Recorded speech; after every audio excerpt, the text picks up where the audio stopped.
Okay, got this thing set up to torque it to 210 foot-pounds. Problem was I didn't have a torque wrench that went up that high. It only went to 80 foot-pounds. So I took the occasion to go get me a nice digital one at Harbor Freight. I used to use one of these when I was a test engineer, and the whole engineering team loved the digital torque wrench because it was just so easy to use. So when this thing gets to 210 foot-pounds, it should beep. There we go. Make sure you're holding that.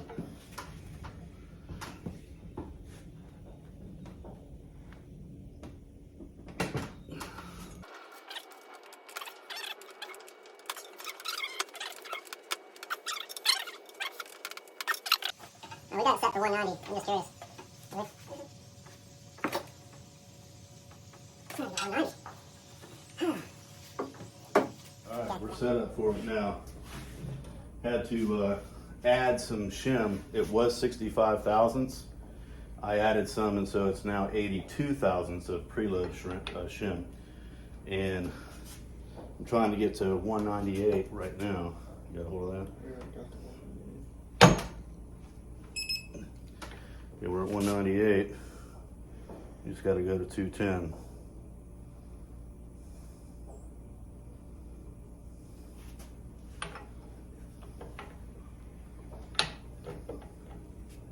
Right. There it is. Now, should be able to take that off. Okay, that's way too loose. So, we overcompensated. All right. Let's take that back off. And then go to this side. Okay, after having this off a half a dozen times, we've got, it originally was 65 thousandths. I put on more shim because it was too tight. Put on more shim to 82, put it back on, it was too loose. We put 65 back on again because we thought there was something wrong with this nut, which was my setup nut. I mean, it just got destroyed trying to get it to 250 foot-pounds, which I still don't understand, or 210 foot-pounds. So what we have in here now is 70 thousandths, and that is giving me about 18 inch-pounds of rotational torque, or torque to turn, as they call it. So I'm seeing, let's go around here again. Yeah, I'm seeing 18. I'm seeing 18, so I'm gonna go with that. It might be 17. All right, so now we're gonna pull this off for the last time and get the seal on there. And the oil, actually I gotta put the oil slinger in there and the seal, so we'll be back. Okay, we're finally putting this thing together. So now that the bearing is seated in there, I had to seat it with the yoke, get it in there all the way. It's lubed and so forth. I got to put this oil slinger on there next, and then after that goes the yoke. No, I'm sorry, I got to put the seal. But what I wanted to say is this kit, I bought this kit to have the extra shims.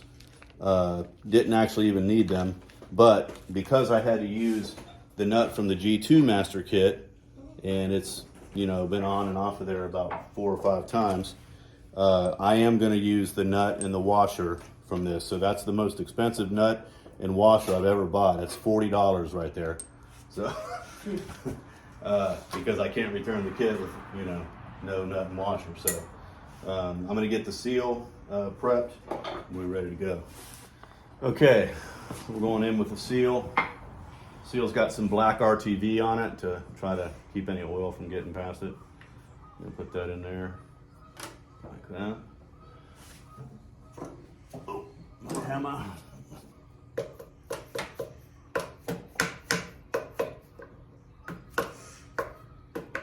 Come on, Bessie.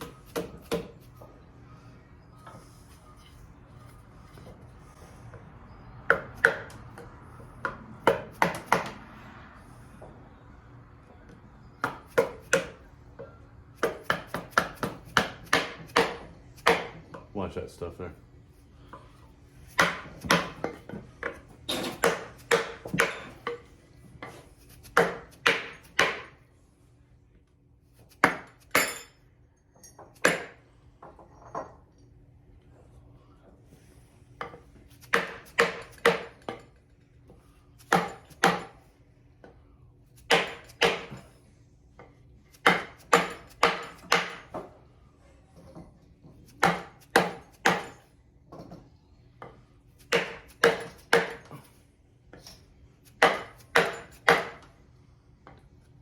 stuff fall.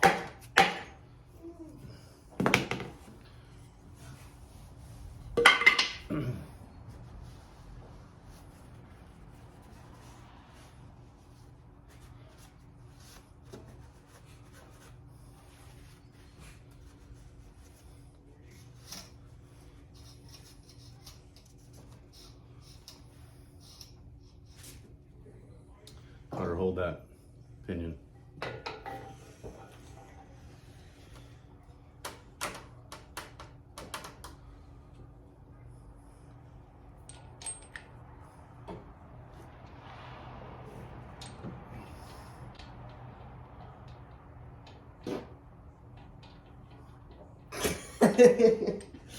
Yeah, that was Carter.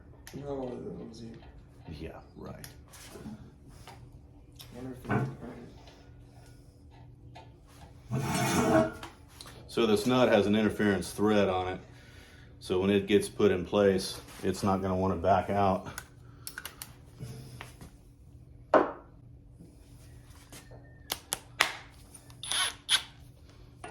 ready? No.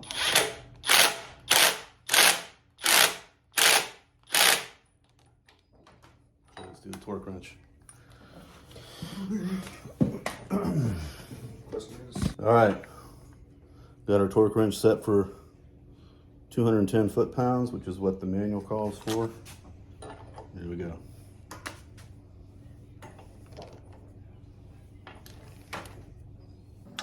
Let's get that back a little bit.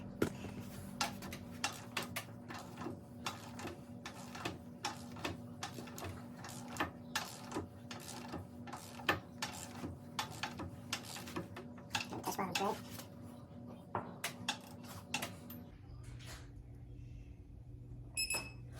There it is. 210 foot-pounds. And now we're just going to verify that we've got the proper preload on the bearings. Should be at least 15 inch-pounds.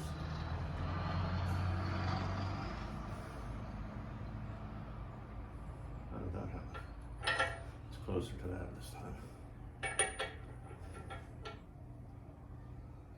Yep, I'm getting 18. That's what we want. All right, now we can put the carrier in.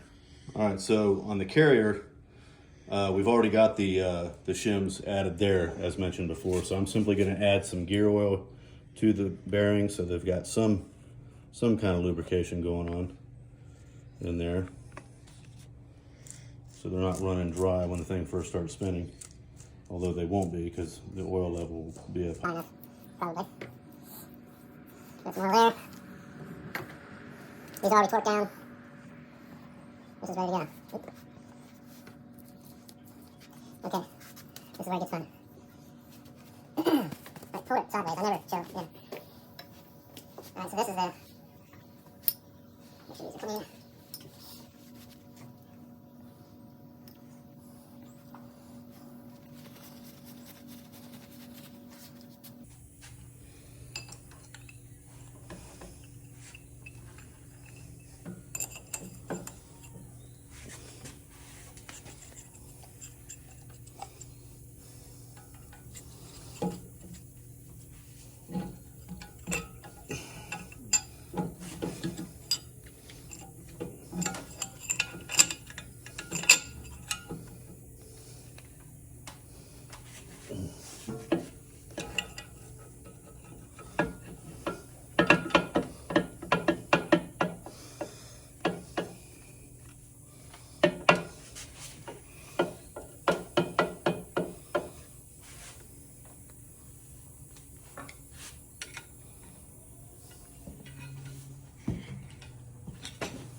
Okay, what we're going to do here is just verify that we've got 0.006 of backlash. The hash mark before the 0, and I'm hitting It's maybe only about 5 actually. That's a little bit slim, but nah, it's there. Yeah, it's there. 6 thousandths. And now when we torque the bearing caps down, it shouldn't change anything, but we're ready to put the bearing caps on. Okay, we almost forgot. We got to put these inner tube seals in, which is back there. And I've got this little attachment from my ball joint removal kit that just fits inside there.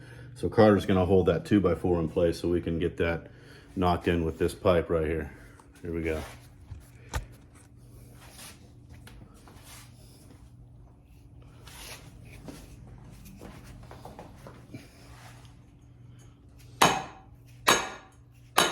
Is it going in? Not that I can tell. Better put that over there.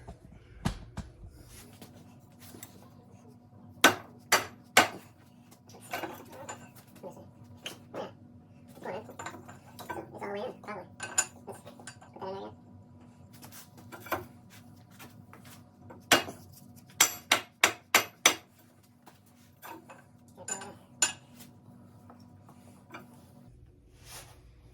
Yeah, I believe that's all the way in there. Get the other side. All right, I'm gonna get the other side and move back. Okay, last thing I'm gonna do for the day is get these bearing cap bolts torqued down. The Spicer manual says that it can be between 35 and 50 foot-pounds.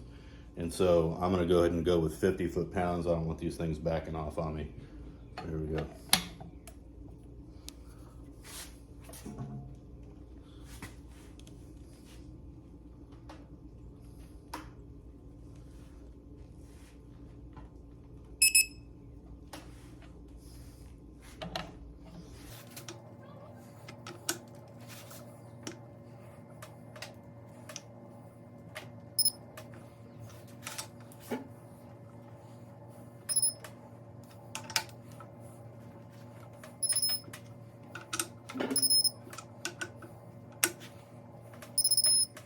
Okay, this torque wrench, it blinks green and beeps when you're almost there, and then when the light turns red, it means you are there. So just to double check these.